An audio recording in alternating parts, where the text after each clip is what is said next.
Assalamualaikum dan salam sejahtera. Nama saya Muhammad Khairul Fazli bin Khair.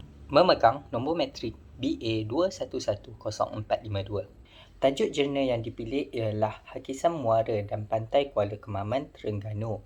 Permasalahan definisi fizikal dan sosial. Tulisan Muhammad Ikhwan Haji Toriman yang diterbitkan oleh Akademika 69.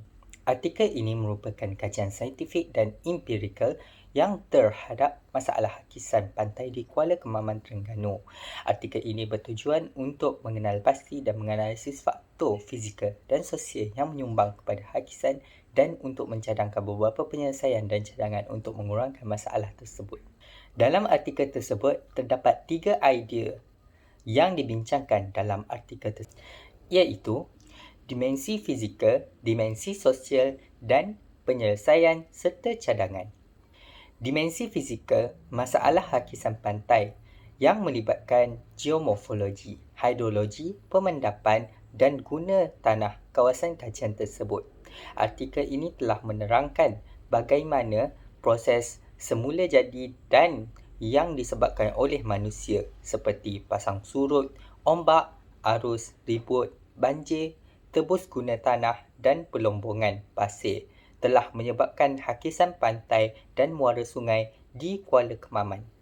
Antaranya adalah menganalisis faktor-faktor penyebab hakisan muara dan pantai di Kuala Kemaman seperti perubahan arah aliran sungai, peningkatan aktiviti pembangunan, pengaruh gelombang dan pasang surut dan pengurusan pantai yang tidak bersepadu. Daripada faktor-faktor tersebut, ia dapat dikaji dengan menggunakan kaedah geospatial iaitu pemetaan, penginderaan jauh dan sistem maklumat geografi daripada artikel tersebut, daripada jurnal tersebut. Daripada kaedah tersebut, ia dapat membantu mengenal pasti kawasan-kawasan yang terdedah kepada hakisan, mengukur kadar dan tahap hakisan dan meramal kesan hakisan pada masa akan datang. Dari sudut dimensi sosial pula, dalam masalah hakisan pantai yang melibatkan populasi, ekonomi dan budaya kawasan kajian tersebut.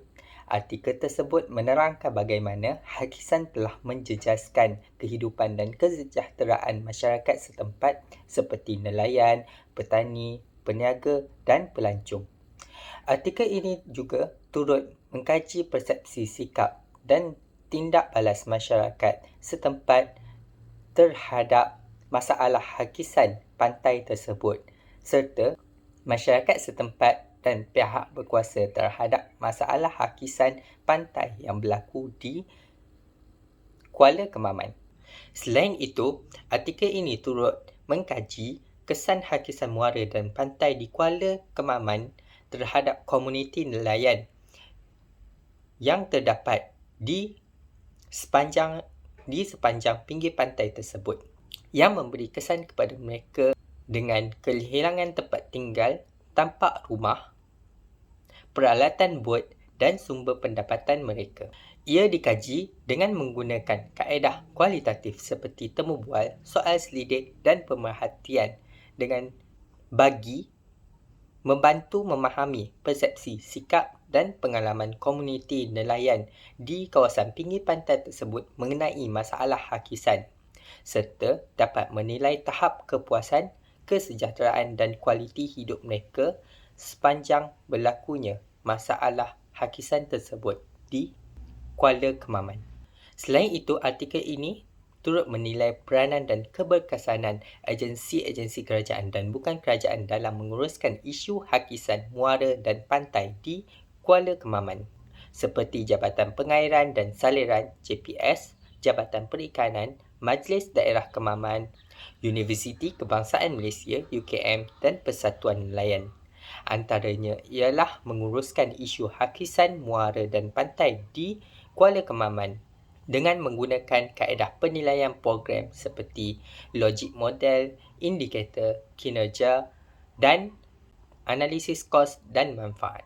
Antara langkah-langkah penyelesaian dan pemerkasaan komuniti nelayan dapat dirancang dan dilaksanakan daripada data yang diperolehi dengan lebih inklusif.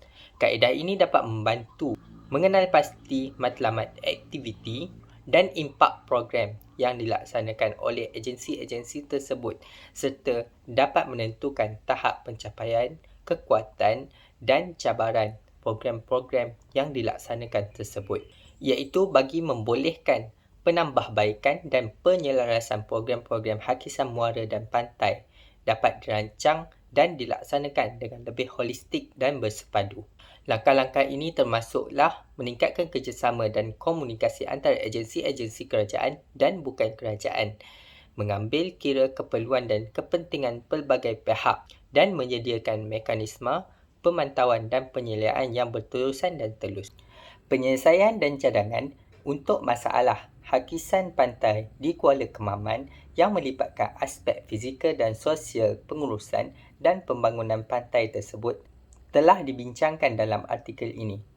Artikel ini mencadangkan beberapa langkah praktikal dan boleh dilaksanakan seperti membina pemecah ombak, pemulihan hutan bakau, promosi ekopelancongan dan peningkatan kesedaran dan penyertaan. Berdasarkan analisis yang dilakukan tersebut, langkah-langkah pencegahan dan pemulihan hakisan dapat dirancang dan dilaksanakan dengan lebih berkesan, iaitu termasuklah pembinaan struktur pelindungan pantai seperti sangkar batu, pemecah gelombang dan ombak, penahan ombak, penyuburan pasir pantai, penanaman tumbuhan pantai dan pengawasan serta pemantauan pantai secara berterusan. Kesimpulannya, artikel ini merangkumi dimensi fizikal dan sosial masalah hakisan pantai seperti geomorfologi, hidrologi pemandapan, guna tanah, populasi, ekonomi dan budaya kawasan kajian tersebut. Ia juga turut mengkaji punca, kesan dan kesan hakisan serta persepsi, sikap dan tindak balas masyarakat setempat dan pihak berkuasa.